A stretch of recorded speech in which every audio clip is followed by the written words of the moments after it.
So I'm an AP poll voter, as the state of Utah found out bragging. found I out don't know if to that's their a brag. chagrin this week.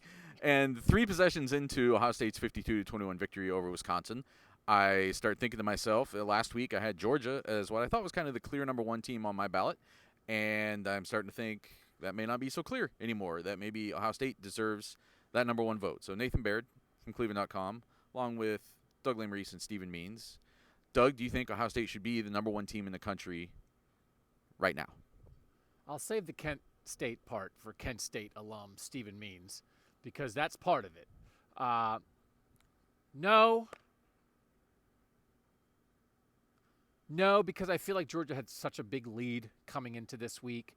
But by the Football Outsiders metrics, which are better than just straight stats, Wisconsin had the number 2 defense in the country coming into tonight, and Ohio State did whatever they wanted to do, running it and throwing it. And so you can look and say, well, we knew Wisconsin wasn't going to stop Ohio State. And it's like, yeah, that's true. But still, I don't know. They were ranked number 2, and they did whatever they wanted. So I think you could make a case for it. And a week ago, you couldn't have made a case. A week ago, it was like you couldn't make a case for anybody else.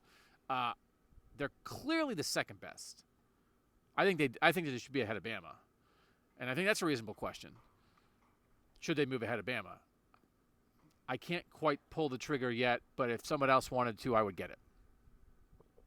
Steven, you were the one that you and I were talking in the booth about this, and I was like, yeah, I'm already thinking about it. What do you think? One, go Flashes. That's the most important part there. I think it depends on how you want to vote.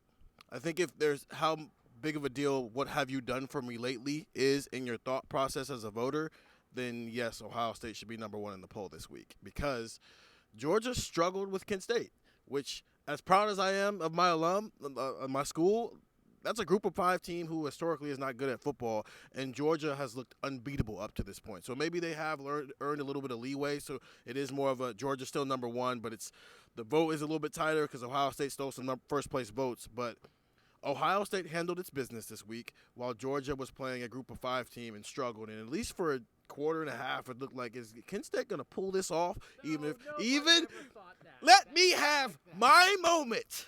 We're giving Nobody ever thought Kent State was going to beat Georgia. Settle for your reasonable loss and just be happy. Okay, the point of the matter is if the what have you done for me lately means that much, then yes, Ohio State came out here and handled business against a Power 5 team who has a pretty solid defense, even if you think Graham Mertz isn't a very good quarterback, while Georgia messed around with his food.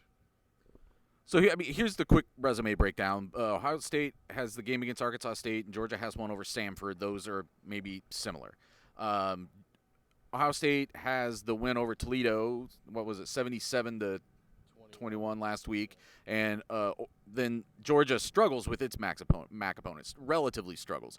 Just has to work harder to put away its MAC opponent, which I think is maybe a worse team than Toledo. Actually, we'll see how that unfolds over the year. And then Georgia has 2 Power 5 opponents that it just obliterated. Oregon and South Carolina. And the South Carolina game was on the road. And then Ohio State has 2 Power 5 opponents. Notre Dame that it had to really work to beat. And then tonight where they, shelled Wisconsin back to the Stone Age.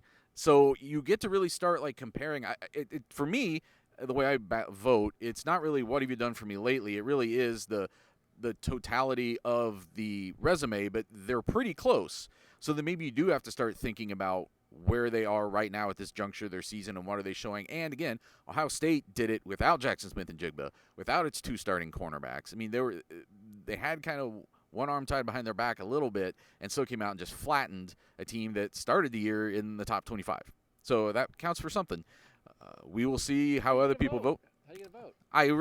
As I'm standing here right now tonight, I don't know for sure. That's why But a I'm brag that you're an AP voter. No, that's why it is a brag, because I'm actually putting thought into it, unlike the sheep that just, look at last week's ballot and put the same thing up there. So come back to cleveland.com in the morning, see how I voted, and get the text 614-350-3315 because I send that out to our tech subscribers every Sunday morning, give them a little sneak peek, let them yell at me for how stupid I am, and everyone has a lot of fun.